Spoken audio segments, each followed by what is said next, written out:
Welcome to the Lifestyle Chase, Season 2. This podcast features high performers who have found a way to live their best life while balancing their health, wellness, friends, and family. I'm your host, Chris Little. Let's get started. The Lifestyle Chase is brought to you by Yeg Fitness. Yeg Fitness is Edmonton, Alberta, Canada's healthy lifestyle community, creating and supporting active living for all. Check them out online at yegfitness.ca and on social media at yegfitness. From the very first episode of The Lifestyle Chase, I've really valued how much I get from just listening to other people. And sometimes I talk too much. And so in this episode, I tried to listen more. And I still talked a lot. But I learned a lot from Kehinde. And I think that you should listen to this because it was really cool to hear about her experience in life so far and some of the things that she's done in order to feel empowered and to feel joy and to live life to the fullest. Thanks for listening. Welcome to episode 126 of the Lifestyle Chase.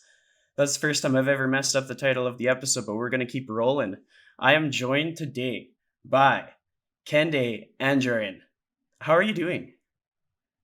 I'm doing well, Chris. Thank you for having me. Thank you so much. Like I said earlier, I'm honored to be here.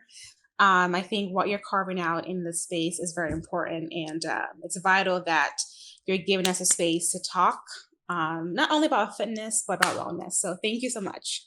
Well, thank you for those kind words. Often at the start of the episode, I like to set the tone and kind of figure out where my guest is at in their day, what's been going on, what's happening, how they're feeling. And so give me a bit of an idea of like, how do you feel today? What's happening for you? Today I feel great. I feel liberated. I feel inspired. It's a huge contrast of what I felt the last couple of days.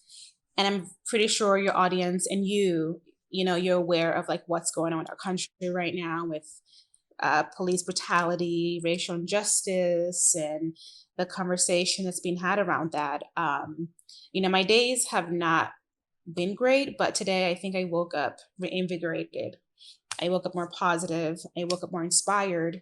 And I woke up ready to not only keep fighting for racial injustice, but to also show up for my clients. So today's a great day. How do you start off your days? What's your secret to success for starting off a good day? For me, I like to start my day by making a smoothie. I make a green smoothie. It's sort of like my self-care practice. It's me taking that time to take care of my body, nourish my body.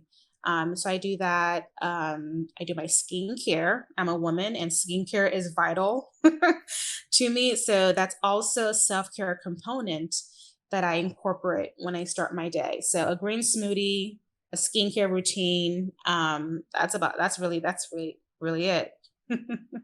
I like that. It's simple, it's sustainable.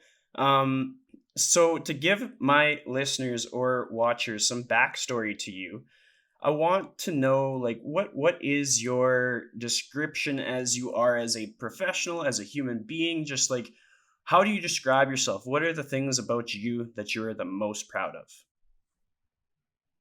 Um, I would say one of the things that I'm most proud of is my adaptability. I moved here at a young age from Africa, West Africa, Nigeria. I moved here at the age of 12, and I've been through a lot of cultural, a lot of identity, a lot of social structural changes, restructuring myself in a new environment outside of what I've known. And my resilience and the fact that I'm able to adapt to this new change in environment that just kind of seems like alien to what I'm used to. I'm really proud of that. I really am. And I think that's also aided me with starting my own business, leaving the corporate world, taking risks. with a industry that's highly dominated by males.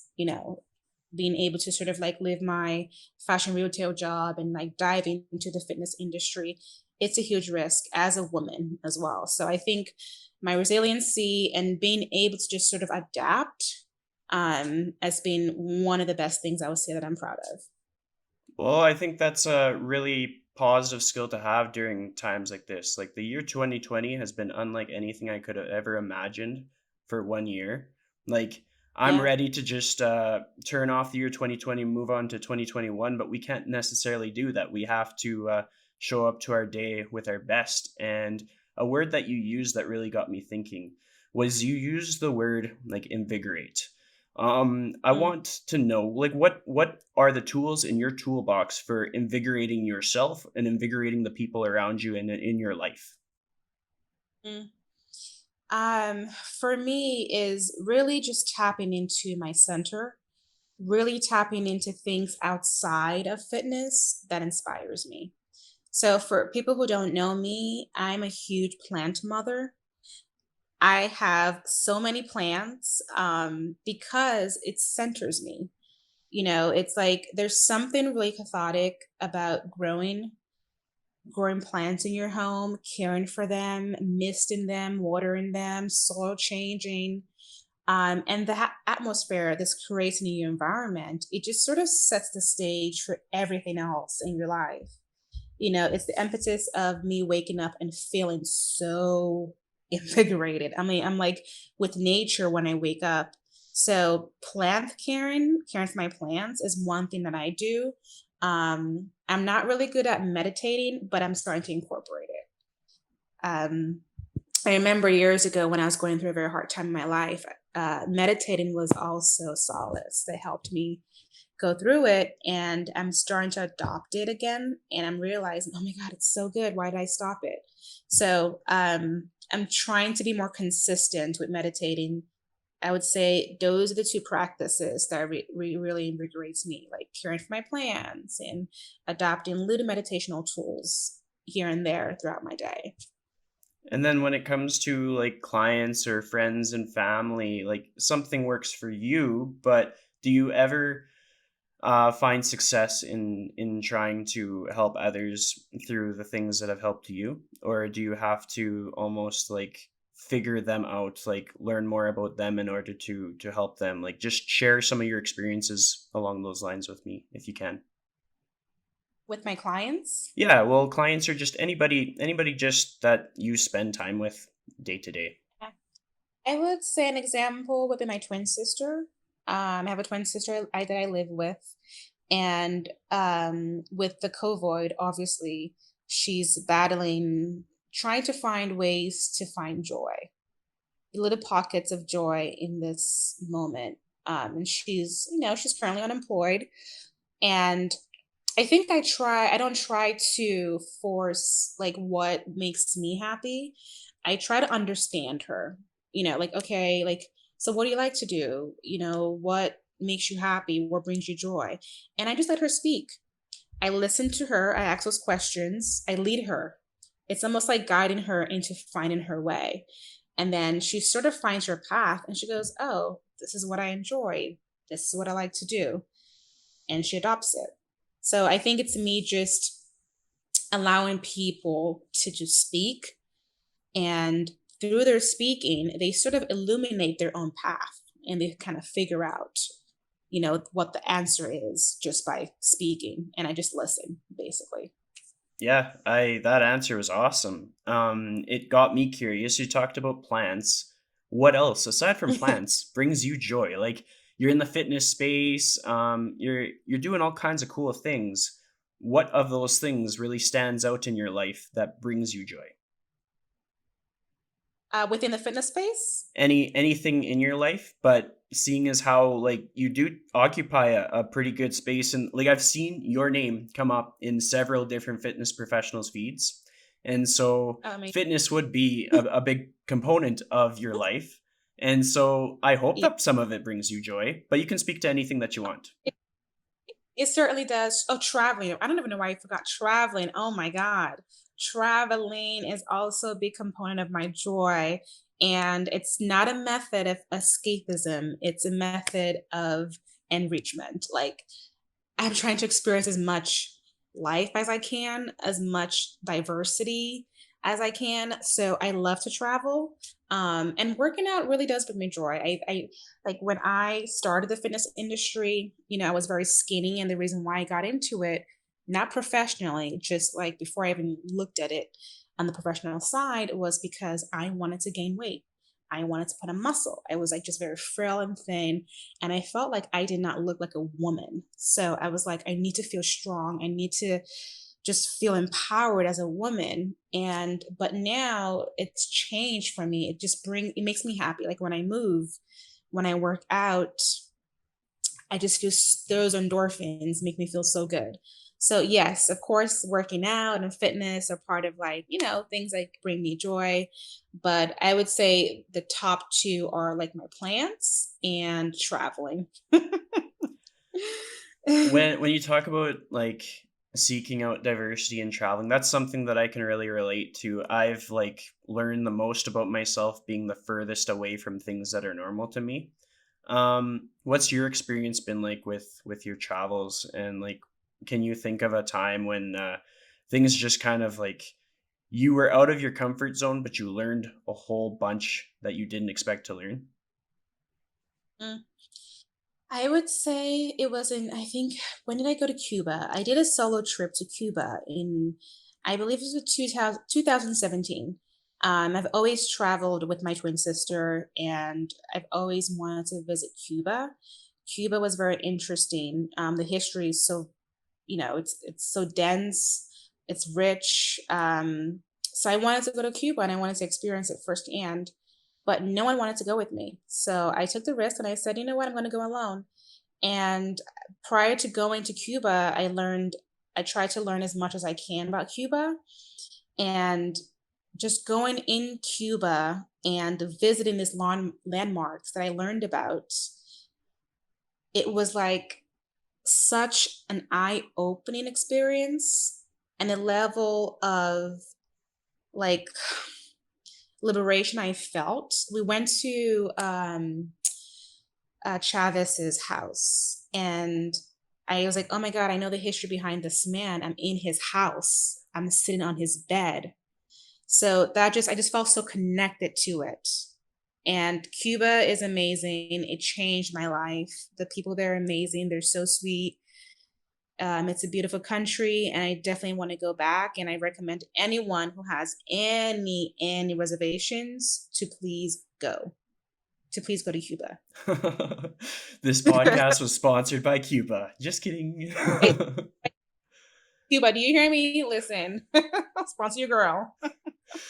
So you talked about pivoting in life and in your career, and it sounds like you're very good at it. And so I want to like learn something from you on pivoting. So that means we're going to need to talk about one of your toughest examples of pivoting, what maybe your doubts were going into it, and what you did to overcome those doubts and succeed in the end.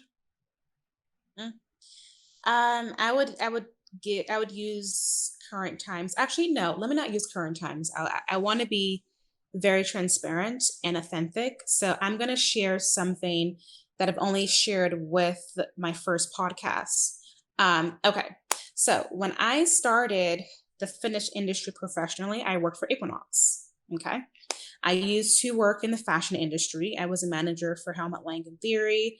I was there for over 10 years, but then I realized I don't want to do fashion anymore. I want to be part of the fitness industry. I was a member at Equinox, and I went to the manager and I said, I am looking to change careers and I want to be a trainer here. He looked at me and said, welcome aboard. We've been waiting for you. So I was there every single day. I knew every trainer there. So they kind of knew me as a member. When I started, I loved it. As I got into it, I realized the corporate fitness space was not for me, particularly Equinox. I didn't like their strategies. I didn't like the managerial tactics. I felt stifled. I felt robbed.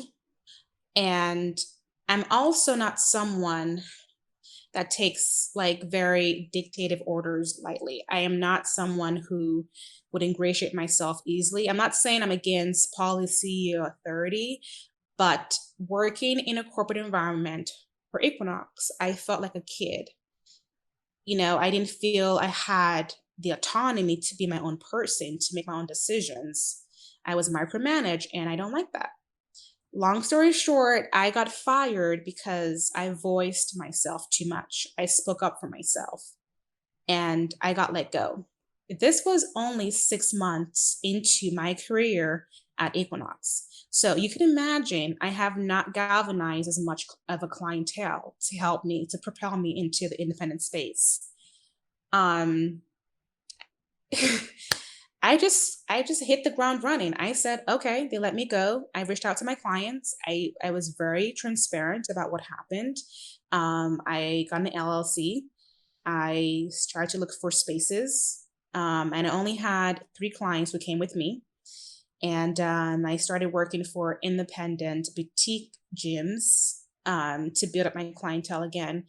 And it just, I don't know, I just kept going. I just kept going. I remember a trainer was like, "Oh my God, you're not just going to slow down and reflect and you're not sad." I said, "No." I said, "This is a sign. This is an omen. I am going to take this stride and run with it." So I just pivoted. I don't know. I again, I think it goes back into me coming here from Africa at a young age. I had no choice but to adapt. And that's how I see things. I see them as opportunities. I don't see it as a barrier, you know? And I've been happy ever since. I'm happy I took the leap, and I mean, I guess there's a silver lining in being fired, and there's a blessing in that because I'm able to run my own business the way I want it. I'm able to invite people into my spaces. So you just have to go for it. Honestly, you just have to go for it. Yeah, well, I mean, that's something I totally like in my own way. I can understand how you can be in environments that take you away from who you intend to be. They can draw away from some of your core values. It can make you almost like make yourself smaller. And if there's anything that I promote, it's like being the biggest, best version of yourself that you can be. Mhm. And Absolutely.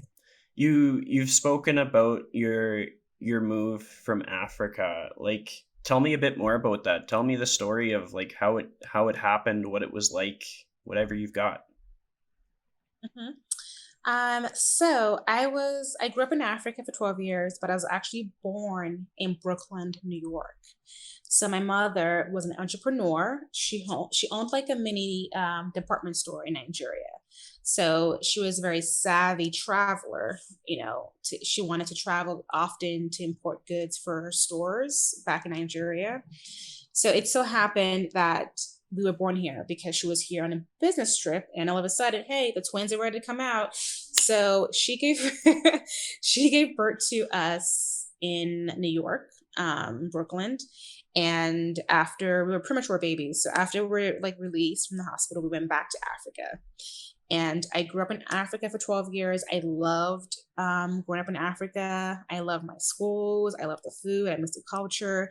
And I know people always ask me, like, was it any different, like moving from Africa to here? I was like, no, it's the same. It is the same. I grew up in Lagos, a Papa Lagos, so it's very modernized. So moving to America wasn't like a huge cultural shock. I was like, oh, I know this. I mean, it's very similar to what I grew up with.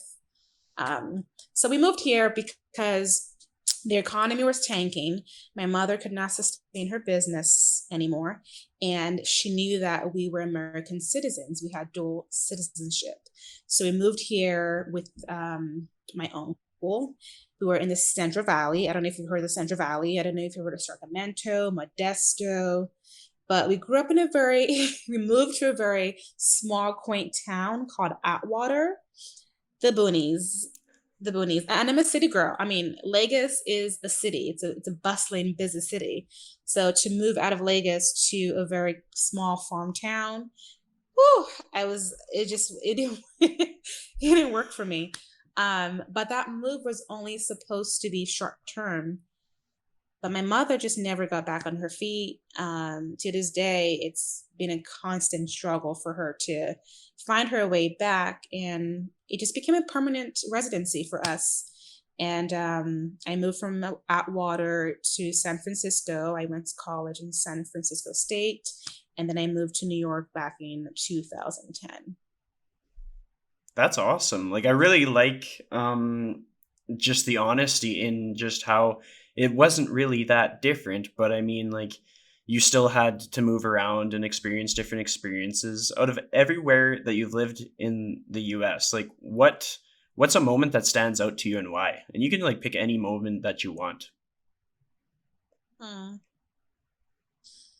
I think a moment for me is living in Atwater. Like I said, it was a very quaint small town.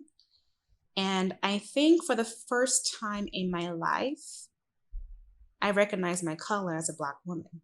That was not a language that I used growing up in Africa. In Nigeria, my mother fully integrated us. My best friend was from the Philippines. My twin sister's best friend was from China. We went to a fully integrated school. So for me, I never recognized myself as a minority, which I don't even like saying the word minority. But when I was growing up in Atwater, that was the first time I recognized, oh, my skin color, it's different out here. You know, then I started to learn about racism, discrimination, and all of that. But I think moving to America in a very insulated small town, I was like, oh, I'm a Black woman in America. That means something very different. That has very different connotations, and it's going to influence my social, economic, and political space and how I take space in this world. So that was a moment of awakening for me. During that time, did you have role models that you looked up to? Like, I know that some people, when they're young, they'll just have somebody that they think I want to be just like them one day. Or maybe in the career space, like in the fitness space, we all have our list of mentors. Whether it's at a young age or now, do you have people that you can think of that would be your role models? My grandmother, my late grandmother, um, she was fearless. She was also selfless. She was so sweet, so tender, again, and she's also been through a lot of turmoil. And I watched her during her years with us just being able to be happy. Like, I'm like, how is this woman finding happy moments, when her life is not really the way she wants it to be? Um, so I think that was a strong part of my upbringing and someone that I still look up to this day in terms of like who I want to be, certain characteristics that I want to, that I want to adopt. It's my grandmother. That's a perfect answer. I'm curious, did she like plants as well? Like, is that where you got your love for plants? No, God, my grandma, if she was alive today, she'd be like shaking her head, like, what? No, my love for plants started when I went to Tulum. When I went to Tulum, Mexico, my first time in 2016. I don't know, Tulum just, it's an experience that I can't even encapsulate in words, but I knew that I wanted to take those feelings back with me to New York. And I'm like, how can I replicate that experience? I'm like, oh, plants. I was in the jungle. I was literally with so many plants in Tulum. So I said, oh, let's create that space. Let's create that atmosphere. So that really spearheaded my love for plants. When you spoke about your grandmother, you talked about how she found ways to be happy. Were you ever able to kind of like learn her ways to be happy, or learn little secrets that she kind of maybe passed on? Yeah, yeah. Listen, grandma was always like, you sweat it, sweat the small stuff, sweat the big stuff, but once you sweat it, you're done with it, you move on. you unpack it. If you need to be there for 2 days, 3 days, sit with it. But once you're done unpacking, you move on. You can't walk around with that burden, that load. You got to unpack it, deal with it, recognize it, and figure out, okay, how can I find happy in this? How can I change my perspective? She said it's really all about how you think about your experiences. Sometimes what happens in our lives, it's more so of our internal dialogue, that's creating this turmoil. And even if it's not, you still recognize it, you still sit with those feelings, but then you realize, okay, I've unpacked it. What can I do going forward? How can I find little happy moments in this turmoil? So, and she was always good at that. That's And I didn't really, so as I got older, because at a young age, I'm like, Grandma, you're crazy. Like, how can you be happy right now? This is not okay. I was very fiery as a young child. And then she would just shake her head and said, "Oh, you are your mother's daughter," because my mother is the same way. that is awesome. When you talked about like kind of being in that situation and then moving past that situation, or just like the self-talk, all of those little things that it takes to kind of keep moving forward, that is something that I truly believe that a lot of people struggle with. A lot of people at all different times in their career, and some of us openly talk about it on podcasts, some of us don't. I can tell you for a fact that like in my own life, there's tons of times when like my self dialogue is horrendous. And even as a trainer, even as a podcast host. And so I want to pick your brain. I can only imagine how much stuff goes through your head. Um, what is it that makes you such a resilient person? Because from what I know of you, you're very resilient. Mhm. Um, yeah, I would say thought patterns, reconditioning my thought patterns. And um, I have inherited a lot of negative self talk through my upbringing. Just growing up in Nigeria, my mother is a lovely woman. The culture is different when it comes to like disciplinary actions. It's tough. It's a lot of denigration. It's a lot of put downs. So as a child, when when you're inundated with those messages, they become your self identity. They become your voice. So I really had to recondition the way I identified with myself, because a lot of it was my mother's voice. A lot of it was my uncle's voice, the one I moved in with when I moved from Africa. Nigerians, or they use like physical disciplinary actions, and that's something that I endured as well as a child. So I had to just recondition what was classified as normal for me, and just say like when I get triggered with certain things and I start to see myself relating to those like narratives that I heard my mother say to me, I'm like, no, no, no, that is not you. That is not you. That's not who you are, Candy. So I think it's also conditioning your nervous system. Like when you get triggered in that moment, how can I change this narrative? So a lot of it was just unlearning what I learned, or the messages I received growing up as a child. That's gotta be one of the toughest things to do because, like, yeah, I mean, there's tons of things that I try to learn and then I fall back into my old patterns, like things from high school, things from just environment. Um, do you have like a support system or like a group of people? What is it that kind of, what's your safety net? What's your warm hug in this crazy world? My twin sister, because she's someone that has been through it with me. She's been there with, the abuse, the emotional, the physical abuse I endured. She experiences it.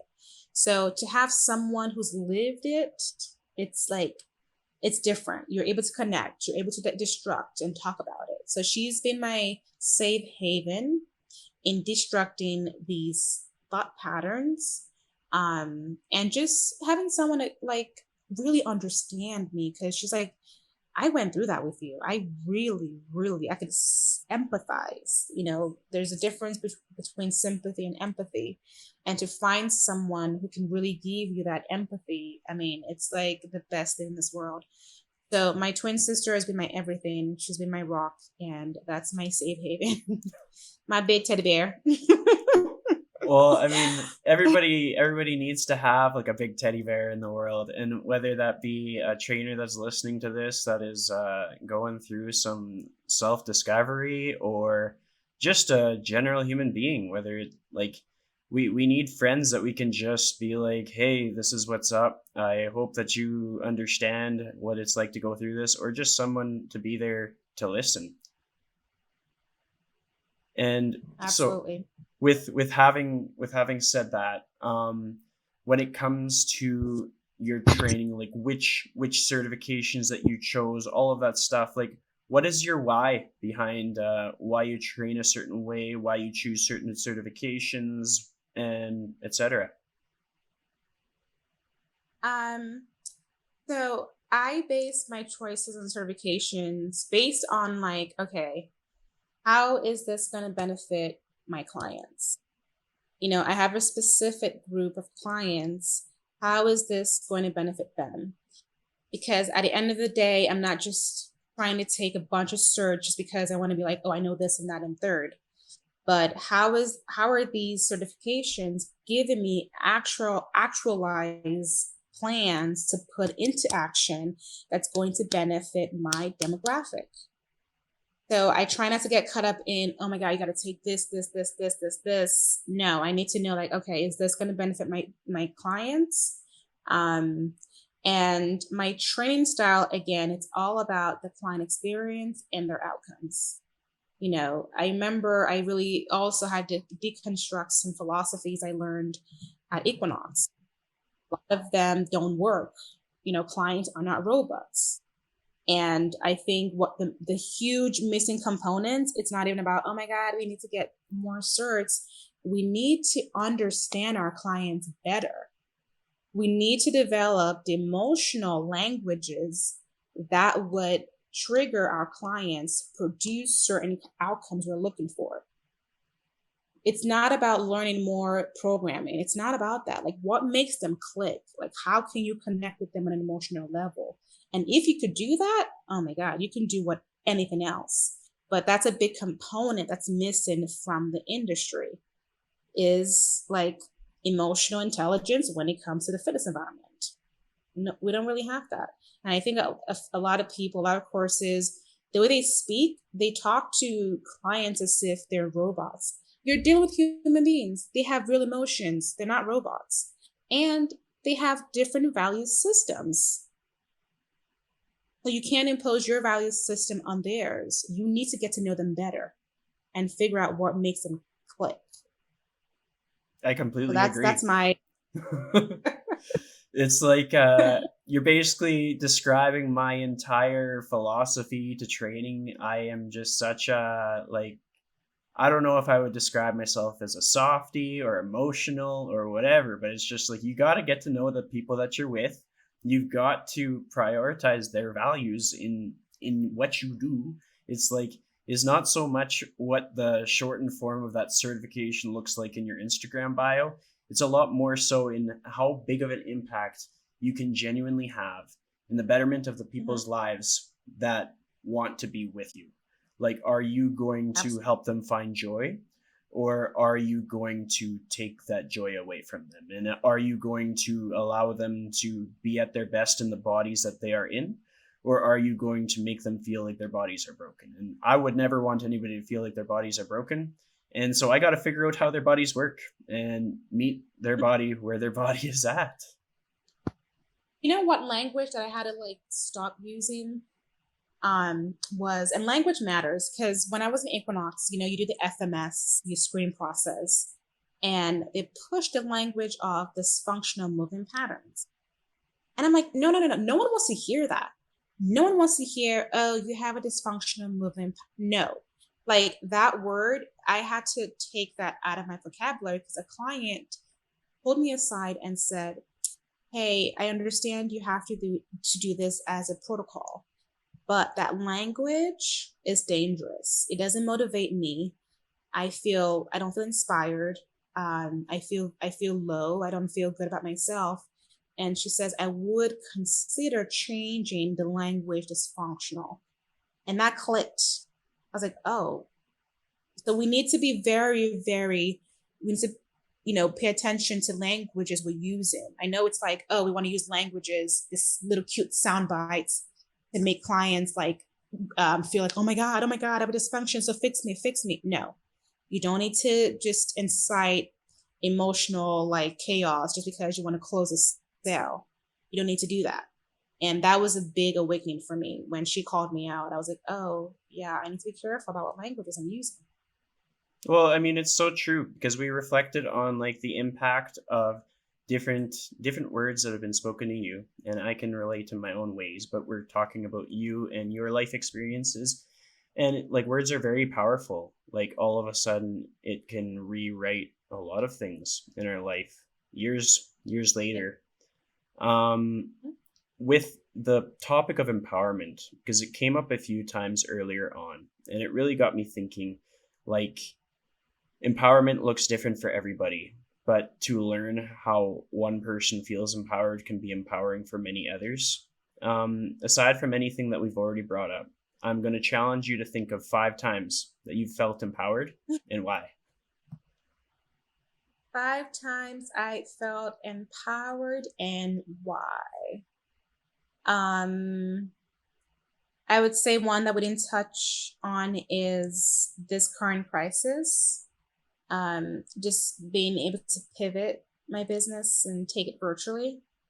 Um, that was empowering. Like I said, it's, you know, just really adapting and just going for it. I think so quite often we limit our progress by asking too much questions, creating too much roadblocks. So I'm like, you don't know what's going to happen. Like the more you get in it, the tunnel illuminates itself. So just go for it. Don't say, oh, but what if? But what if? No, there's no what ifs. Is I'm gonna do it. Let's do it. So that's been empowering for me. What other moment do I? It's really hard to track back my lineage of experiences. Hmm. Yeah, I'm gonna have to really think about that one. No worries, no worries. I mean, if a story comes up, you can just chime in and share. But I think just like gratitude is something that I've had to practice so often. And also just like not realizing, but just reflecting on times when we felt strong, and reflecting on Mm. times when we've overcome the odds. And because there's going to be so many people that are going to listen to this and need to hear some of the things that you say. The number Oh, of the number of I just people that I've interviewed where it's like, okay, who do you look up to? And then they're like thinking, they're racking their brain. I'm like, oh. mhm. And it's just like, so the world needs more people to look up to. The world needs more people to show them how to feel empowered, to remind them that small things like plants make a big difference. And you were saying that you just thought of something, so like go for it. Um, so prior to COVID, I was very nervous about putting myself in the social media space. Like I would engage on my social media platform, but very sparingly. And the fact that I'm able to show up consistently and not be in fear anymore, that makes me feel empowered because I'm putting myself out there. I'm creating visibility for my brand. And I don't care anymore. I don't care about criticism. I don't care about trainers, who don't consider social media as a huge marketing vehicle for the business. They look down on it. I don't care if they're going to judge me. I just don't care anymore. So the fact that I'm able to pivot my business in the online space and show up consistently authentic to who I am and not fear backlash, that's empowering. And I'm telling everyone out there, just show up. Just show up, because don't worry. Like, a lot of trainers, I feel like, are trying too hard to impress other trainers. You don't need to impress them. They're not your consumers. Your consumers and audiences are out there, and they really want to hear from you. The market is not saturated. Just do room for you. So create your room and take up space. Who cares what they think? Like, they're not paying your bills. These aren't the people that are going to buy your products, especially if your business is catered to the general, like, demographic. No, So it's so just show true. up. Yeah. Um, With that being said, you talk about just showing up, just being yourself. Quite often I ask people about their core values, the things that make them who they are, the things that show up consistently no matter what goes on in life, and the things that you would never stray away from. What are your core values? my core values are honesty within yourself, not with anyone else, but with yourself. And I'm talking about honesty in ways of saying yes to things you want to say yes to, not just because you're saying yes to someone else. So be authentic and honest with yourself to understand positions you're putting yourself in are where you want to be, not just because you want to impress someone or you want to get a specific kind of recognition. Just be honest with yourself in that capacity and how you're showing up in spaces. Is that it for your core values? Like, I like that one, but I'm curious, do you have any others? um, I would say another big core value is I don't know if this could be considered a core value, internal dialogue, self talk, because that could really affect how we show up too. Yeah. And like I said again, finding happy in moments that are not happy. And I know it's hard. I'm not saying, oh, we shouldn't experience pain, we should just love, live life, everything. I'm not saying that. It's just, you can unpack in that sadness, but then pack it up and find your happy and find the opportunity within that. Like, okay, what can I gain from this, and what is this trying to tell me? um what else can I add to that list? I'm racking my brain to figure out what else I can to rack to that list. I mean, that's a great Um, list. yeah, yeah. So I think it's just being honest with ourselves, and just being careful in how we show up for ourselves, having more empathy with ourselves. So when you speak about all of that stuff and the internal dialogue and the being honest with ourselves, does any of that transfer over to like your physical wellness, your strength? Have you ever had a workout that made you feel way stronger or way more empowered than any other workout? Uh, when I love deadlifting, I love squatting, anything with barbells, I love. There's something cathartic about just lifting something heavy off the floor. Especially for a woman like me, I have a very skinny physique.